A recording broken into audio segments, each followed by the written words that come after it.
also have with me Mitali Nikore. Mitali, how do you view the situation right now? Do you think India has a cause to worry? Also because, Trump, as has been mentioned by my other panelists, keeps going back and forth. We also understand these letters threatening tariffs to about 12 to 14 countries have already been issued, India being excluded because he says we are close to signing a deal with India. But the date has shifted because earlier the tariffs were going to be imposed on 9th of July. We have already passed that, and now the fresh date has been issued to be 1st of August. So how do we assess the seriousness with which President Trump makes these sweeping statements? So, Megha, actually, I'm in the capital. I mean, almost like the capital of the financial heart of the U.S. today. I'm in New York, and I've been speaking to a lot of political analysts. I've been speaking to a lot of economic analysts here in New York, and also looking at the stock market reactions to what the president has been saying. And honestly, the stock market has not moved here at all. The fact that he made these announcements yesterday and day before, he sent off letters to Japan and South Korea talking about 25% tariffs. Then he announced 50% tariffs on copper. Then he said, we're going to also do onshoring for pharma.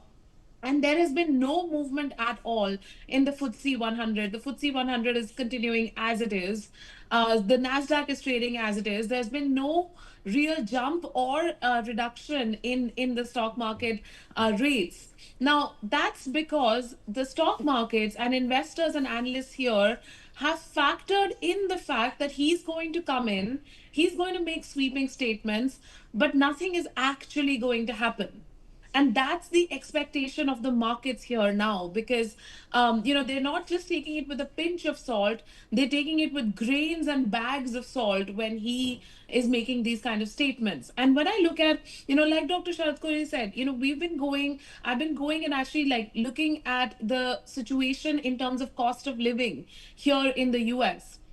And the cost of living has gone up in across major cities. I've been to Boston in this trip, I've been to New Jersey, and now I'm here in New York.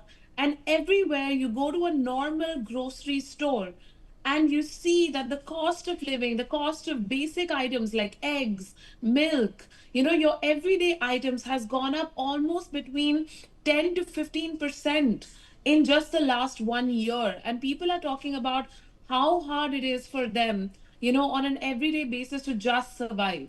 Medicines are one of the biggest expenses. And the one big, beautiful bill that was just passed 3 days ago, it actually cuts Medicaid support for people.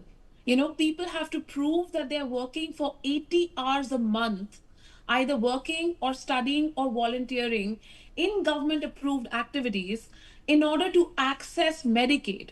And that has already set back a number of people with long term health conditions, because a person with a long term health condition who's dependent on Medicaid cannot work, study, or volunteer. So in these situations, the cost of living has already gone up so much. People are highly dependent on the generic drugs that are coming not only from India, but from the rest of the world to the US.